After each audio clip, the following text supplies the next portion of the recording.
Hello and welcome to another edition of the Business of Story. I'm Park Howell, and I'm so doggone happy that you're here with me today.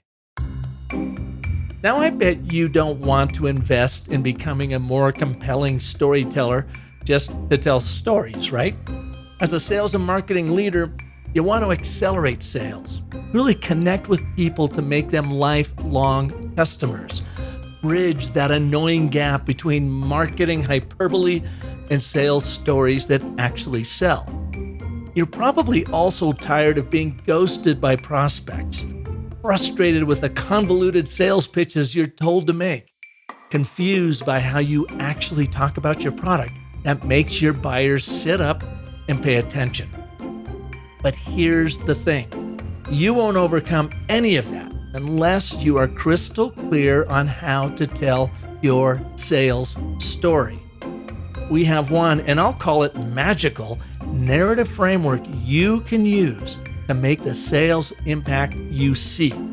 It's called the ABT, which stands for and, but, therefore.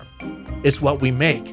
But what we make happen for you is to accelerate your sales by hooking your audience from the very start with a crystal clear message and call to action that their primal brain can't ignore. Now, you can put this messaging dynamo to work for you in our new quick online course called the ABTs of Selling. And you'll find it at thebusinessofstory.thinkific.com. That's businessofstory.thinkific.com. But don't invest in what we make. That's the ABTs of Selling course. Invest in what it will make happen for you, namely going from ignorable to adorable.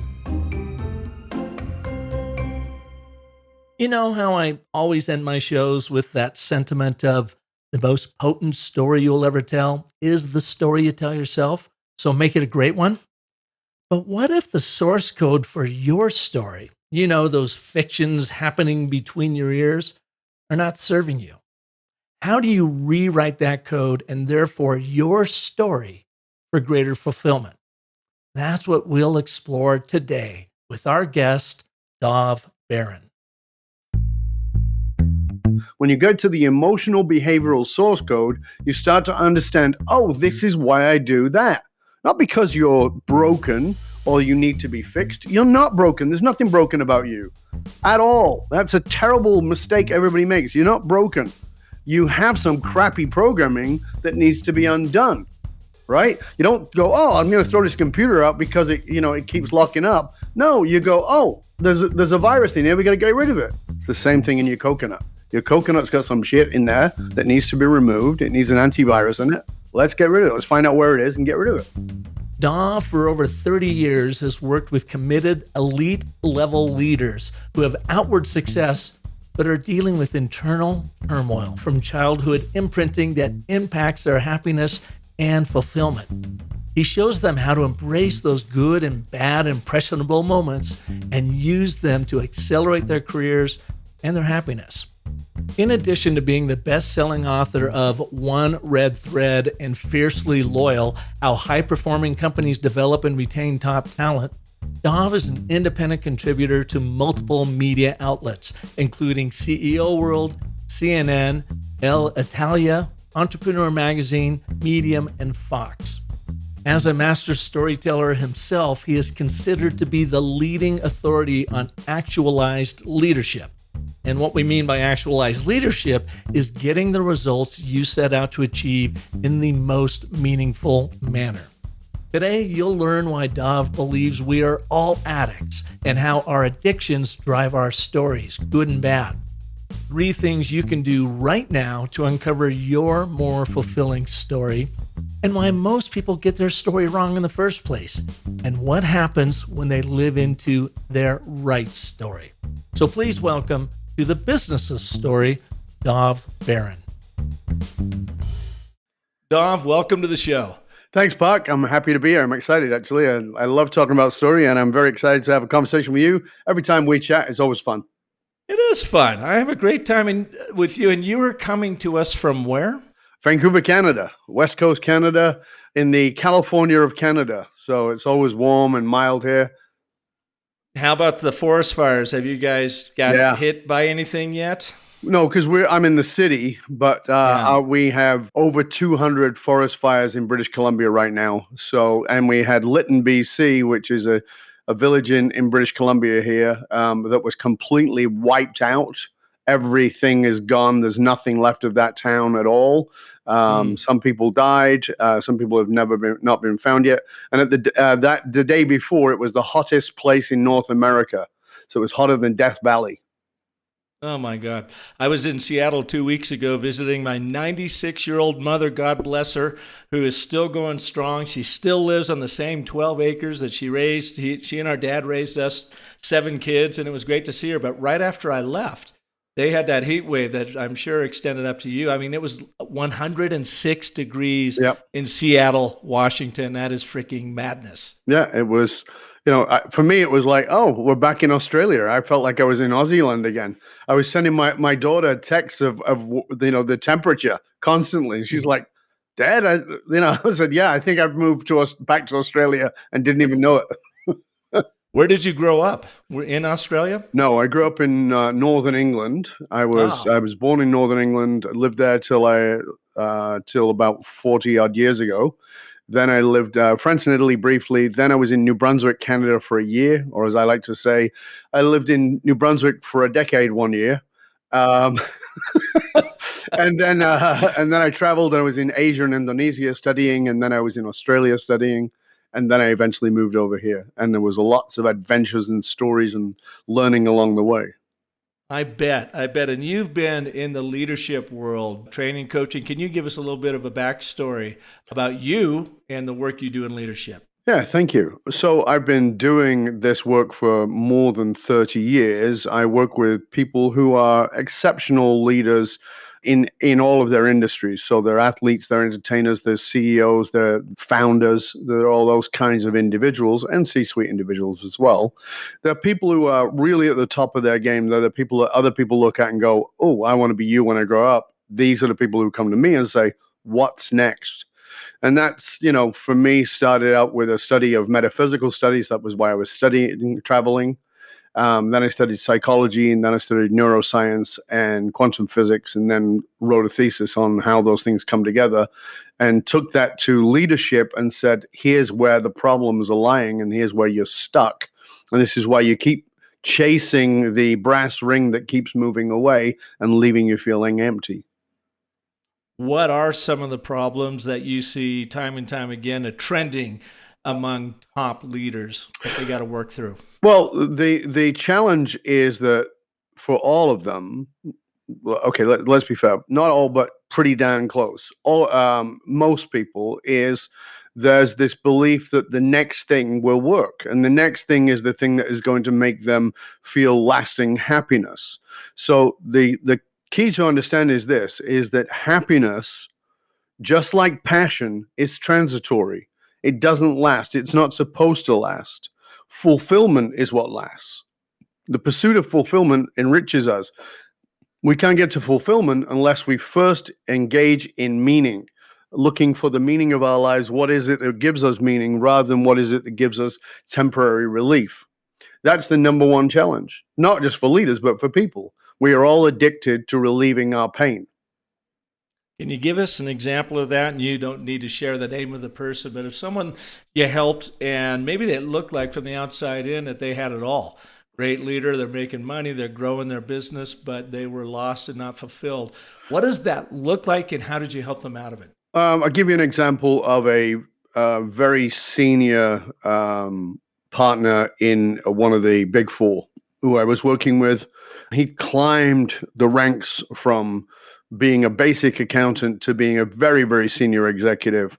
Married, 2 kids, a beautiful cottage, gorgeous home, the Tesla, the all the bells and whistles, feeling like he's supposed to be happy. And he reaches out during a conversation to a client of mine and says, I don't know what's going on. I feel really dark. I'm feeling really depressed. But nobody knows that. It's all a secret. He looks great. He's smiling. He's happy. He's got a great sense of humor. He's extraordinarily bright. He's got plenty of cash and he's buying shit that he doesn't need constantly, hoping it's going to make him feel better. And he sat down with a client of mine and said, I don't know what to do next. I've gone to therapy. I've done CBT. I've, cognitive behavioral therapy. I've tried this. I've tried that. I've tried all these things. What is it? And my client just said to him, have you examined the meaning? And he goes, that existential stuff, that's not for me. That's too woo.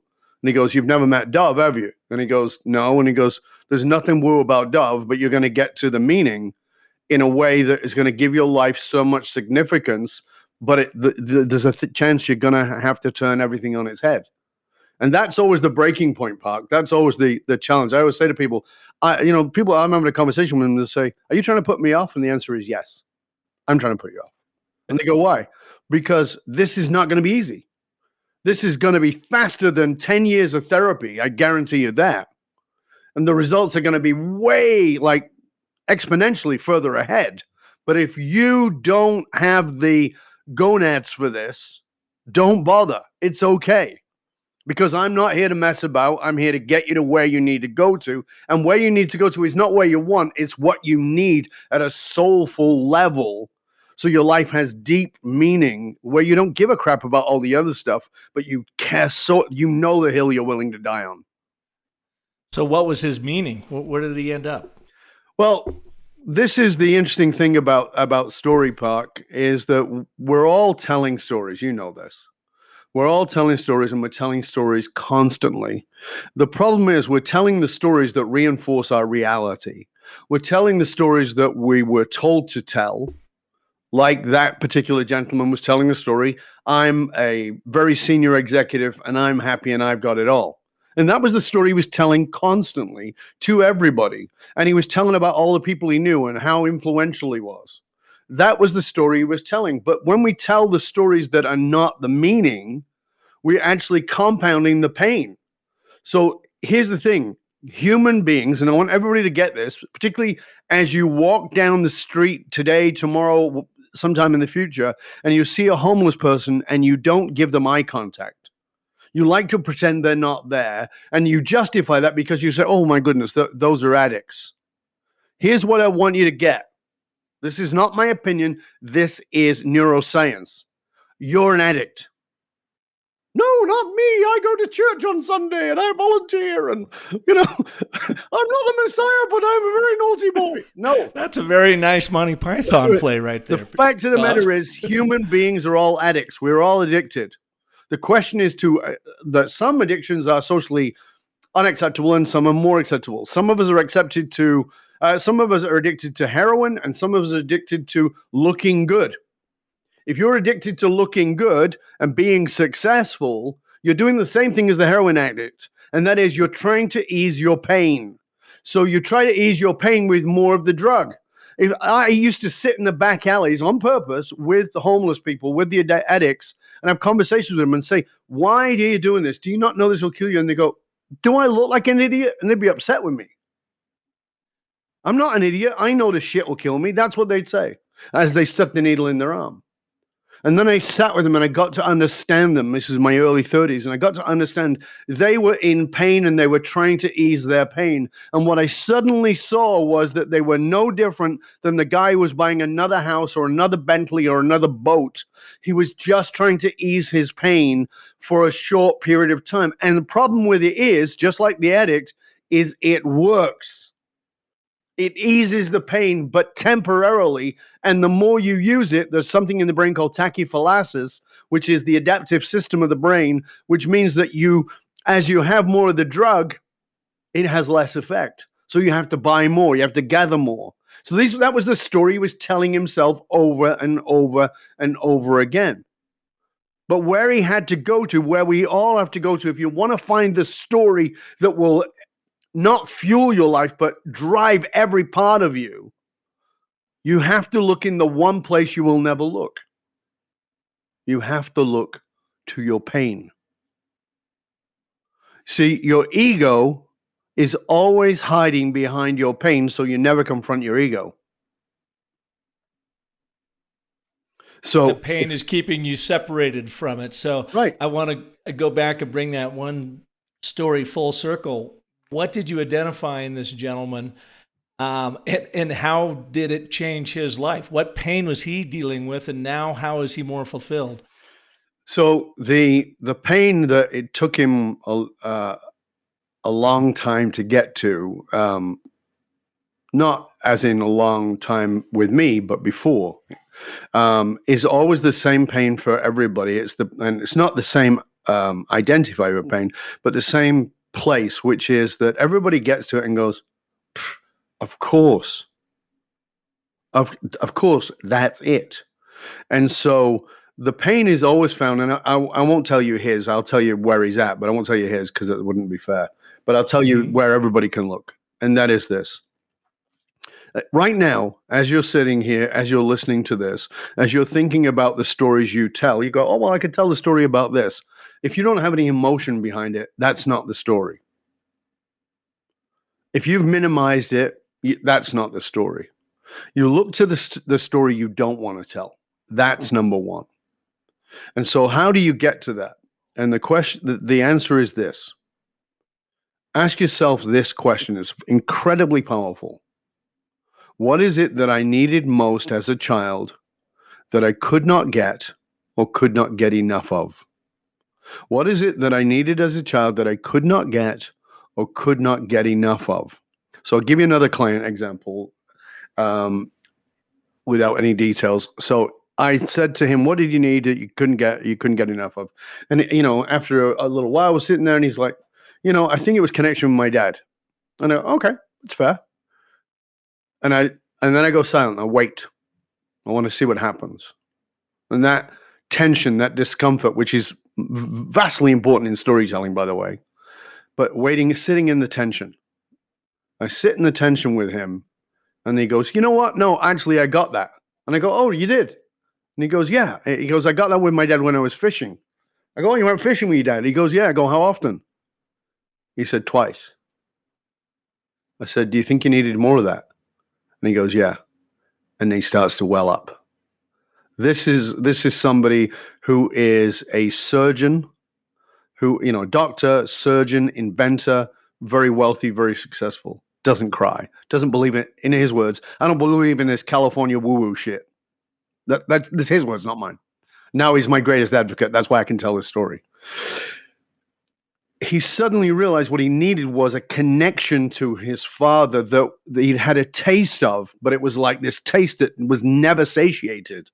So he was always going out in his life looking for that connection. So he'd build that connection with people by buying them stuff. He'd build that connection with people by doing stuff for them, but with no reciprocity. So he'd get that connection with them, but it'd be so brief, it would feel like going fishing with his dad, and then it wasn't there. This is what it is in us. What is the thing you needed most that you couldn't get or couldn't get enough of? Because that's the thing you're still pursuing.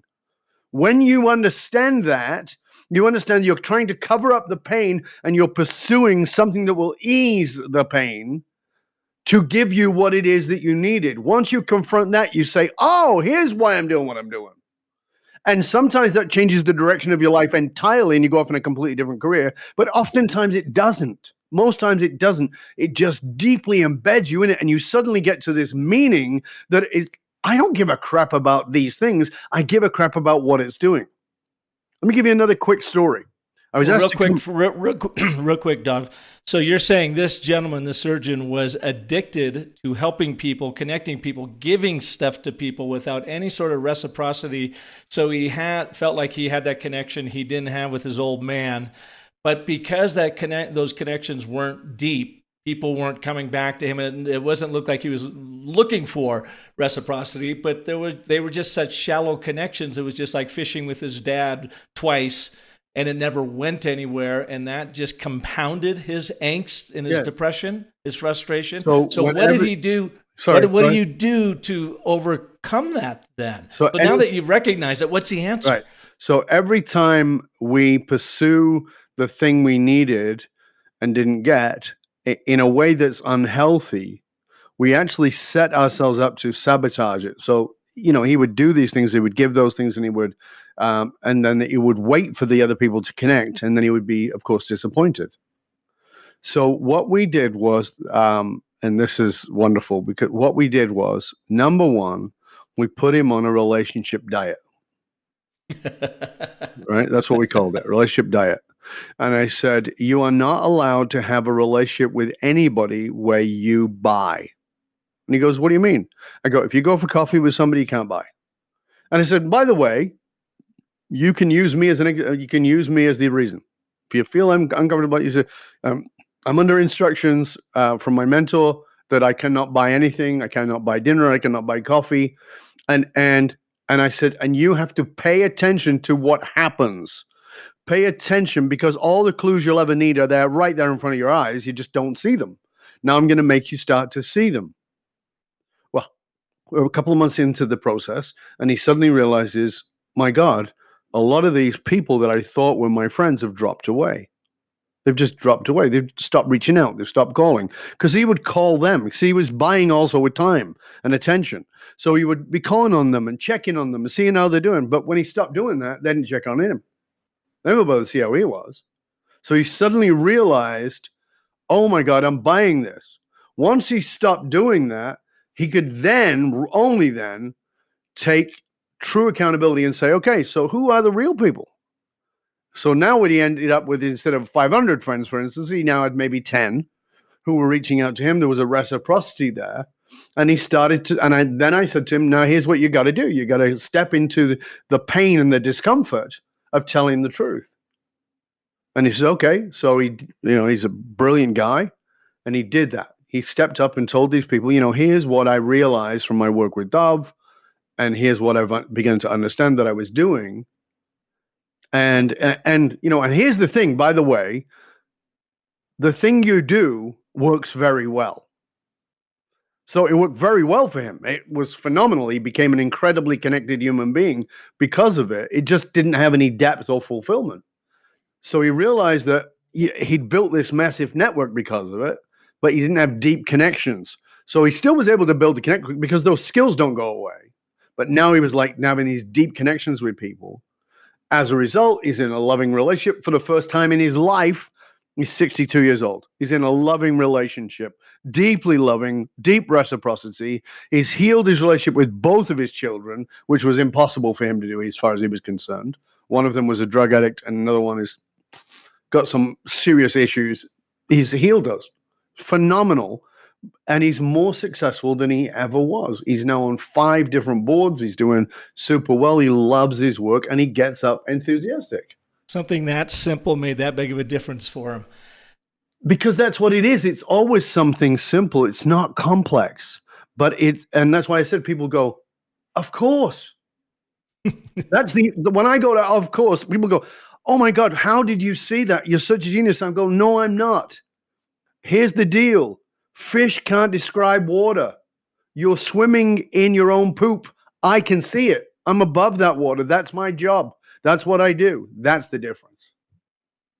Dov, I've been just finished up the book from Dale Carnegie, right? I think it was written like 1948, 1950, called Stop Worrying, Start Living. And he covers all of these senior leaders from the turn of the century up through the World War II, and all of the things that triggered their worry and how it destroyed them until they got control of it are the exact same things that you hear about today in 2021.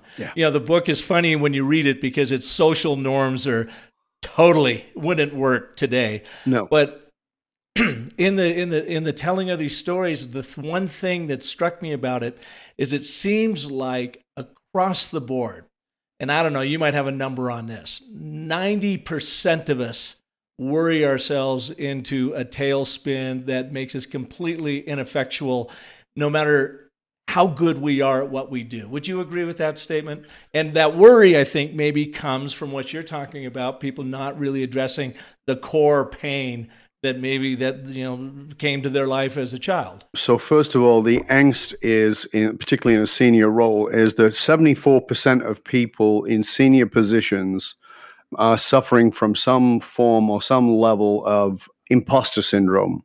that manifests, of course, as anxiety, which used to be called worry, right? So they've got the anxiety that goes along with that. Well, what is imposter syndrome? I wrote a lot about this, I recorded about it. And imposter syndrome is when you are elevated to a position that you don't feel qualified for. Now, in my case, I was a little boy coming down the stairs, and all of a sudden, as I looked towards the front door in the hallway, a, a figure was blocking the light from an open door. I could tell that that figure was my father. And I just had this bad feeling. I said, Dad, where you going? And he turned around on his heels and he walked back towards me, crouched down, gave me a fake smile, put his right hand on my left shoulder, his left hand on my right shoulder, rubbed my hair as if to knight me, 1, 2, 3, and said, "You're the man of the house now, son. I'm going. Take care of everybody." I was clearly not ready for those duties. I was clearly inadequate for that. But it was now my job to take care of my siblings and my mother, who was in a very dark depression. That was the seeds of imposter syndrome that drove my entire life. Now, the good thing about that is it always made me feel like I didn't know enough. And so I am still to this day a voracious learner. I don't know anybody who reads as much as I do or learns as much as I do every day is dedicated out. That has had its bonuses, as I talked about before. There's always it's a double-edged sword. But the downside of it was that I could never relax. I always felt like I was never good enough and I needed to know more. That is often the anxiety. So the imposter syndrome is feeling like we're not ready for it. Now, invariably, that goes back to childhood. Why? Not because of any big therapeutic session. That's not what I'm talking about. I'm just talking about simple neuroscience. Simple neuroscience is the formative years of your life imprint you the most. They imprint you the most. I'll give you a simple example. Think about the very first time you got drunk. Do you remember what it was on? Do you remember, Park? Oh yeah. What did you drink? My brother was having a kegger, and I was, I think, in the 8th grade, maybe 7th grade. Me and my buddy Joe Morris were sneaking out my bedroom window, running across the yard, stealing beer, going back in, drinking them, and I probably had 1.5 beers and got sicker than hell. How do you feel about beer these days? Oh, I love beer. How Never long have a problem with it. How But it long took was me a while. Yeah. So it's really interesting because most people, that imprint, so for me, the first thing I ever got drunk on was Bacardi, white Bacardi Ooh. rum. To this day, the smell of rum makes me, I love dark rum, but the smell of white Bacardi rum makes me want to vomit. To You this can't do day, it. because that's an imprint. So Mhm. this is what happens in our childhood. We're imprinted, and that imprint sticks. And it creates a neurological process inside of us. So this is why we understand we got to go back there. It's not therapy. It's like go to source. This is what I call behavioral source code. When you get to the emotional behavioral source code, you start to understand, oh, this is why I do that. Not because you're broken or you need to be fixed. You're not broken. There's nothing broken about you at all. That's a terrible mistake everybody makes. You're not broken. You have some crappy programming that needs to be undone, right? You don't go, oh, I'm going to throw this computer out because it keeps locking up. No, you go, oh, there's a virus in here. We got to get rid of it. It's the same thing in your coconut. Your coconut's got some shit in there that needs to be removed. It needs an antivirus in it. Let's get rid of it. Let's find out where it is and get rid of it. You're telling yourself the wrong story. And you know what? I had made a note when you were mentioning that earlier. Essentially, we're telling ourselves fictions to support our perceived reality. That's a very good way to put it. We're telling ourselves fictions to support a reality that we're supposed to have, right? So I'm supposed to be happy because I have $5 million. I'm supposed to be happy because I'm married. I'm supposed to be happy because I'm single and I'm a playboy. I'm supposed to be happy because of X, Y, or Z. And that's all external focusing, right? I mean, that's externally focused. Everyone around me should presume that I'm happy because I've got all this stuff, but inside I'm actually miserable. Well, you also have to remember that we live in a social media world where everything is by comparison. So we look at the clown on the internet who's, on a plane with some girls with their push-up bras on, and he's talking about how he made $1 million last week, and we're supposed to go, oh, he's much happier than I am. Why? How do you know that? You don't know that. You don't know that at all. You don't know that he's got a bad coke habit. You don't know that he's $5 million in debt. Oh, that's not his jet, and those are not his girls. He rented them, and he rented the plane, right? How do I know? I made a fun video back in early 2000s. I made a fun video to go along with a song that I liked, and we did it with some friends. And I rented 2 girls, as in I asked 2 girls to come along, wear mini skirts, wear dresses, and walk along like we were in a music video. Is that me? No, I'm in a limousine. I'm down by the yachts walking with these girls. I don't own a yacht. I don't have those girls. My wife was in the car with us, howling, laughing. It's a fiction, but we put it forward like it's a reality. And the problem with it is everybody's looking at it and saying, oh, you're happier than me. So if I get that, I'll be happy. Again, we're pursuing something that's not going to work. We're telling ourselves the wrong stories. And what's worse is we're now telling stories to other people that are then perpetuating their false stories. Tell the truth. And I'm not talking about, when I talk about vulnerability, please get this. I am not talking about snot and bubbles, right? Many people think the vulnerability is just about vomiting their stuff all over them. It's not. You tell the story, or I've got 1 million stories. So do you. We all do. But you tell the story that's appropriate to the message in the context, because that's the context is the environment in the context. So you tell the message that's appropriate to the audience at the time with the depth that has reciprocity. If they can't be reciprocal to it, don't go any deeper. Otherwise, people just feel like you've been emotionally vomited on. That's terrible. Yeah, awkward and let's go back to your story, for instance, because I think it's really fascinating. So obviously, this pain point of your father leaving was imprinted at a very, very early age, and you were incapable at that time of saying, I can't be the man of this family, but you didn't let that stop you. Mm-hmm. So you went and you studied, and your addiction then, it sounded like, is reading and just devouring content so that you could not only take care of your family, but now take care of your customers and clients, and to relieve that pain of being thrust into this awful situation. That was your cocaine. Yeah, that was the catalytic moment that set up the addiction. And as I said, double-edged sword was fantastic. And if you'd have asked me in the beginning of June 1990, am I living a meaningful life? I would have said absolutely yes. I had a nice car, had a nice house, I had all the trappings. And then, but I was also, aside from the learning, I was addicted to adrenaline. That was my main line. I was mainlining adrenaline. I was doing crazy shit all the time. Like what? Bungee jumping, riding on the front of a car at 60 miles an hour on country roads, swinging off cliffs. I mean, I was doing all kinds of stuff. And you had like 10 reconstructive surgeries. Is that because of this adrenaline junkie? I was an adrenaline junkie. June 1990, I'd just come back from a tour. I was exhausted. I took a few days off, went up to a place called Brandywine Falls, which is by Whistler in British Columbia, where the Winter Olympics took place. But this was summertime. It was June. But it was not even summer. It's the end of spring. So it was warm. It was nice, but it had been wet. And we went to see the Brandywine Falls, and I challenged my buddy. I said, let's see if we can hike down. There was no hike, but we hiked down. We got to the bottom, and I said, hey, again, more adrenaline. Let's see if we can get behind the waterfall. Now, we've not got the right shoes on or anything, and you've got a 17-mile-an-hour spray coming off that waterfall that's coming off a glacial cliff at 200 feet in the water. So if that water hits you, it will tear a limb off. It's that powerful. And we managed to get behind the waterfall. So we fought the wind, got behind it. And at the end of it, I mean, now that you're filled with what's called negative ions that positively charges the body, and I'm feeling like, yeah, man, I can do anything. I come out on the other side. I'm feeling like there's a big tattoo of S on my chest. And I say to my buddy, let's not hike back. And he's like, okay, what are we going to do? Take the elevator? Of course, there's no elevator.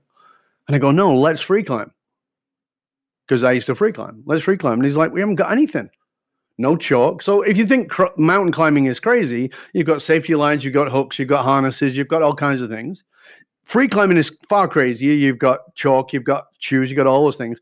But free climbing while soaking wet is just stupid. And that's what we began to do. And 120 feet, I reached for a rock.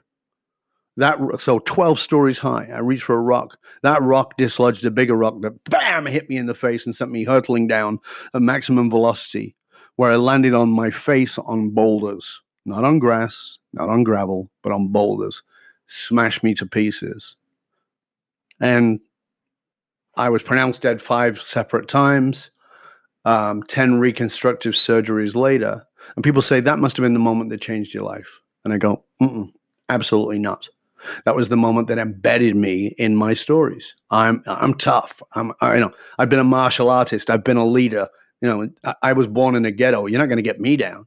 So when people would say to me, how you doing? With my jaw wide closed, I'd say, I'm coming back. I'm great. But in life, there is no back. That's not how it works. And I would go out with my buddies and I would be miserable. And I think, I'm never going to be happy. But I'd put on the fake smile because I didn't want anybody to know. Remember, you got to keep up that image. And then one night, went out with the lads and I had a good night out. And I came home and I'd have a laugh. And I was like, oh, yeah, I'm coming back now. I finally got my sense of humor back. And I opened the door into my kitchen. And as I opened the door into the kitchen, the light from outside came across the kitchen floor. And there was festooned garbage everywhere. There was kitty litter. There was cans. There were meat packets. It smelled horrible. And I was furious. I went from joy to pure rage. Suddenly, all the rage that I'd pushed down from this fall was just bubbling to the surface. And I went looking for the culprit who'd done this. I knew who it was, and I was going to kill them. That was the feeling I wanted to kill. And as I got into the living room, there was the culprit, all curled up and comfortable on the couch. I lifted my hand to strike and realized that's not who I am. And I stopped. And I put my hands underneath and I picked up the cat. And I brought the cat to my chest. And I fell to my knees and began to sob because the cat was dead in my arms. And I sobbed and I sobbed and I sobbed. And within a few minutes, I realized I'm not crying for this cat. I'm crying for the death of a life that I used to have. And I kept saying, I'm coming back, but there is no back. And I realized that. So I realized, well, what's the other choices? The second choice was seductive. The second choice was to stay here on my knees in life and be a victim of circumstance and have justifiable reasons for not trying again. I've worked hard all my life. It all went against me. It's bad luck. So this is my lot. I couldn't do that. It was seductive, but I couldn't do it. The third choice was to look deeply at the meaning of my life, to become deeply curious about myself and look for the meaning, the purpose that was driving me. And that is when I began the journey that I now take others through, but they don't have to fall off a mountain to do it. And that's when it all changed around. That's when everything began to change. That was the moment that changed me. So when we have this moment that is the crisis, that's the catalyst, and then we have this moment when everything can go back to normal. Remember, I was out with my friends. Oh, it's great. Everything can go back to normal. And that's the most difficult point because that's the choice point where you choose to do something else and abandon the life you've had. And it may look the same to the rest of the world, but you're coming from a different place. That's the most difficult point, the choice point. That point was where it all changed for me, and my life got richer, deeper, more fulfilling. And that choice point, Hollywood would describe it as the dark night of the soul, I guess. That moment of being on my knees is exactly that. So in the hero's journey, that's the moment of entering the cave. It's the place I did not want to go. It's the place I wanted to avoid, but I stepped into the cave. Stopped telling myself the story and confronted my own darkness. And that was not, 5 minutes. That was deep into that place. But on the other side of that is the most magnificent light, the most magnificent beauty, the most magnificent fulfillment that changes everything. So your darkness, can it all be traced back to that day your father left and you trying to compensate that for that? No. That's just one. So we don't have a story. We have multiple stories of imprinting, and that's just one of the stories. So my father punched me in the face when I was 9 months old. There's that story. That imprinted me. I had a pedophile stepfather. That imprinted me.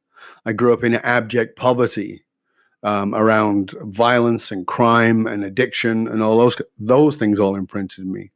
The incredible love of my mom and her neurosis imprinted me on both sides. Her incredible sense of humor imprinted me. All these things are all the imprints, but there are appropriate stories for appropriate moments. And all of those collectively together become the emotional behavioral source code that drives us. So once we get confronted with those, once we can look at them, we can see them for what they are, which is not some bullshit. Here's, let's look at this from a reframe and, see this all as a blessing. If somebody had said to me after I fell and I was all wired up and I'm feeling depressed, you need to look at this as a blessing, I would have punched him in the nuts, right? I mean, just, that's just, it lacks compassion. It may be true, but it's not going to be true for 2 or 3 years. In the moment, it's not true. In the moment, it's a curse, not a blessing. So the things that were going on in my life as a kid were not a blessing. They were a curse. I have turned them into a blessing. But that takes action. That takes commitment. And it takes the power and the courage to confront what needs to be confronted.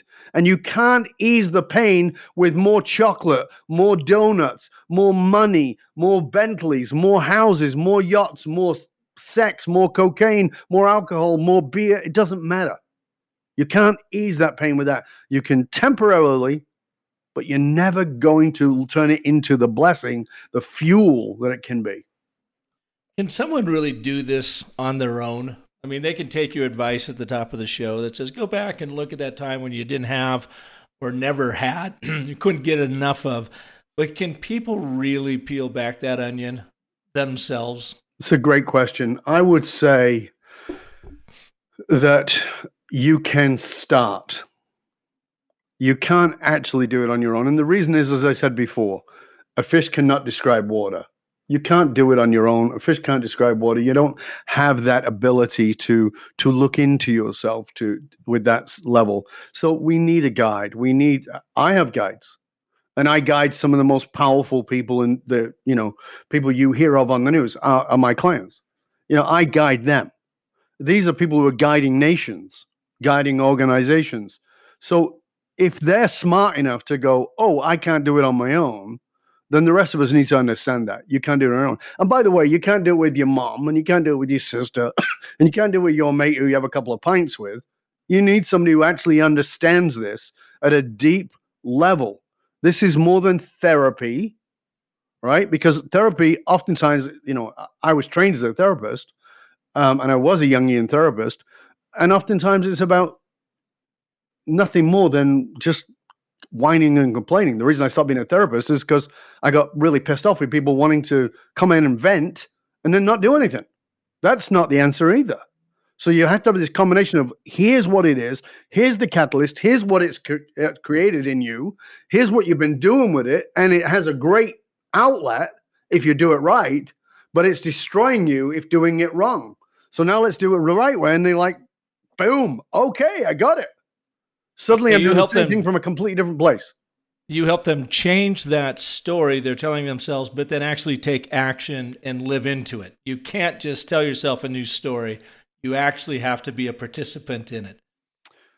Absolutely. And if we're guiding people around story, which I know you are, and I just want to say this to you. In my speaker program, I do a train speakers. It's called the Authentic Speaker Academy for Leadership. And one of the first exercises we do is I give them an hour and I say, go sit down quietly on your own. And I want you to write your shame story. And they go, what do you mean? I want you to write a story that you won't tell anybody. And they're like, I don't know if I can do that. Yeah, you can. I don't know if I have one. Of course you do. Everybody has one. It's a behavior you did that you feel is unforgivable. You feel deep shame about it. And then they go away and they do that. And of course, some of them don't do that, right? They put down some bullshit, and I'll start, and they stand up and read it, and and some of them with 30 seconds in, I go, stop. And they go, what? I go, you need to go into that room there and write your shame story. That's not it. And they go, yeah, it is. And I go, no, it's not. I can see it's not, because it shows up on your face. That's not it. That's the one you think I want to hear. That's not the one that really is the story. And remember, this one gentleman, an executive from LA, he was on round four of doing that. And then he came back in, and it blew him away. Another gentleman we did it with, he went for an hour and a half, me stopping him going, that's not it. Go deeper, go deeper. He and I spoke together at the UN several years ago in 2015. He was the chief recruiter for the neo-Nazis in Canada. And I made him tell a story about that he didn't want to tell. But as a result, he now ran Life After Hate. He's written a book called The Cure for Hate, and the American government consult with him in helping people come out of right-wing movements. What do people do with that? What do people do with that shame story? They realize that it's been fueling their life. See, when I'm working with somebody, let me give this example, because this will really make it solid. A client of mine, banker, I was working with, we've been working together for about just over a year. And he says, I got to tell you something, Dov. And I said, what? He said, he goes, in the last 6 or 7 months, every time we have a session, I'm energized. I'm like, yeah. He goes, I feel empowered. And I said, that's good. And he goes, I said, so what do you need to tell me? He goes, well, for the first beginning of the sessions, I always felt exhausted. He goes, oh my God, I just felt like beat up. I had to have a little lie down after every session. And I said, And he goes, how come I feel so energized now and I felt so beat up before? And I said, what do you think made you so tired? And he goes, confronting those things. I go, no, that's not what made you tired. He goes, well, what was it? I said, your resistance to it. The thing that exhausts you is your resistance to it. By telling your shame story, it's not out for the public. It's just getting it out. We're not going to tell that to the world, but we're going to get it out so that it can take all the fuel that it takes every day to suppress that and repress it is now free and available to you. To do what it is you came here to this planet to do, to make the difference you came here to make, to live your life of deep meaning. That's what it takes. So that's the power of that story. So by him hiding all his shame about being a neo-Nazi and all those things, he could never step into what he really wanted to do, was make a difference with those people. He had compassion for those people that no one else had. So when him and I spoke at the UN about right-wing movements, I said, I can't do this without him. I understand it. I understand the psychology of cults. That had been part of my study. But I can't do it without him. And they said to me, how could you, somebody who was born Jewish, assist a neo-Nazi? And I said, the day he walked in my office, he's in my office, and I'm saying, tell me. And he's like, and I could see him swallowing golf balls, not speaking, looking at the rug like the answer is somewhere in the fibers. I said, Tony, tell me the truth. What's going on? So he finally tells me, and I start to laugh. And he's mad. Why are you laughing at me? I said, you do know I'm a Jew, right? And he goes, I can't believe the irony. And we're telling this story at the UN, and the person who's interviewing us says, how could you as a Jew help him? And I said, because you see a neo-Nazi. What I saw was a highly intelligent, highly articulate, highly insecure young man. And what I could see in that was me. I could see how I had been that in my 20s. He had chosen a path to give himself a voice. He'd chosen a path to try and give himself the fix that would make him feel better. I chose a different path. That's all. It's not, we can judge it socially as right or wrong or better or worse, but the bottom line is he was just trying to feel better. And so from that place, I could assist him. This is the key. We're back to that cycle again of understanding we're all addicts. We're all trying to feel better. And if you can get anything from this today, here's the thing I want you to get, is that look around the room, look around the world as you bump into people, and just remember with every fiber of your being, everybody, your children, your partner, your friends, The person on the street, the addict in the alleyway, is simply trying to feel better. And they're using whatever means they can to do so. And you can choose to assist them in that in a way that's not dysfunctional and not unhealthy. Dov, this has been amazing. What are 1, 2, or 3 things that our listeners could do right now to start coming to grips with their correct story if they're not currently telling it? It's a great question, Park. Thank you. So the first thing I would do is ask you to start keeping a journal. If you don't keep a journal, you must keep a journal. And the way I learned to do this with my own stories was I made a chronological journal, and I made a journal that was 5-year blocks from when I was born. And so in each of the 5-year blocks, if I came up with any story, I only had to write a bullet point. And I could write a couple of details if I wanted to. And I wanted to just fill my journal to see what would come up. Because one of the things I realized was at that time in my 20s, I realized I'd already forgotten a lot of stuff.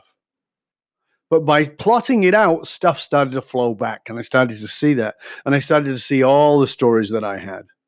And I started to see the stories that I hid from myself and I hid from others. So that's the first thing I want you to do, is to get a journal and start playing with that. You don't have to do anything with it. You don't have to share it with anybody else. This is for you. It's to get that access. Then I want you to ask this question that we started off with. What is it that I needed that I couldn't get or couldn't get enough of in my childhood?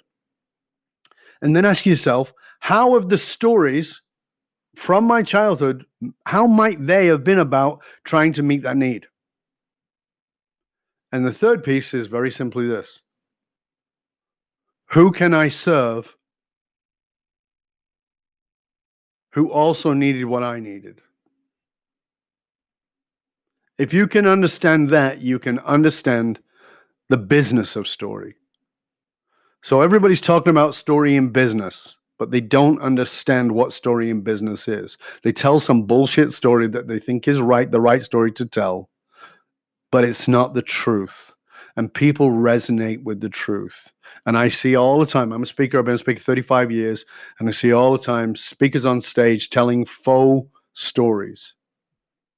They're the right story that they think is going to have the right impact. And yeah, it does fool maybe 15 or 20% of the audience. But the rest of them go, smell a rat here, something's off, right?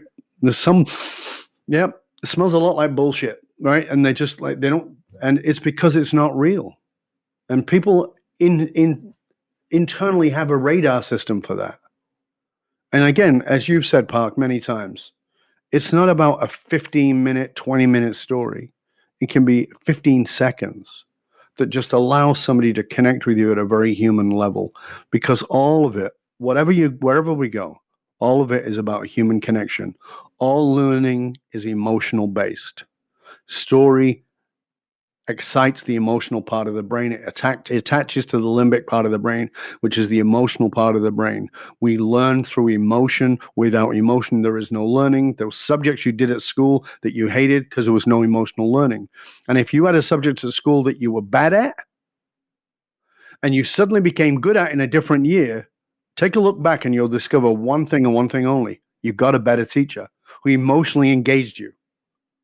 I hated my science class because I hated my science teacher. Then I got a science teacher who I loved, and I suddenly love science. Interesting. Did the science change? No, the emotion changed. You know, Dov, my mother and I had this conversation 2 weeks ago, and I said, I came out of Bothell High School thinking I was a complete idiot because I had terrible grades. I mean, freaking awful grades. And then in looking back, when I went on to WSU, I had marvelous grades because I was studying communications and I was studying music theory and composition. Both of them have a story component to it. But when I look back at my high school days, my mom was always on me. Park, if you just apply yourself, you're so smart if you just apply yourself. And I'd never bought it. I go, no, I'm not smart, so I'm not going to apply myself. But I was also bored to freaking death. The teaching was horrible. I remember we had a great social studies teacher, Mr. Yerlich. I had a great history teacher, and those were the ones. I had a great music teacher, Dennis Behrens. So you remember the names. You see how clear that is? Because he emotionally engaged you. It's the relationship. Exactly. That's what story is. It's building relationships with complete strangers through the story. Exactly. Then I went on to school and I got 2 degrees in 4.5 years, and people back in Bothell go, "Who the hell's this guy? You're the guy that was skipping, I still dream about skipping classes and how it would come back to haunt me, but it goes back to exactly what you're saying there. I mean, you look at some of those pain points.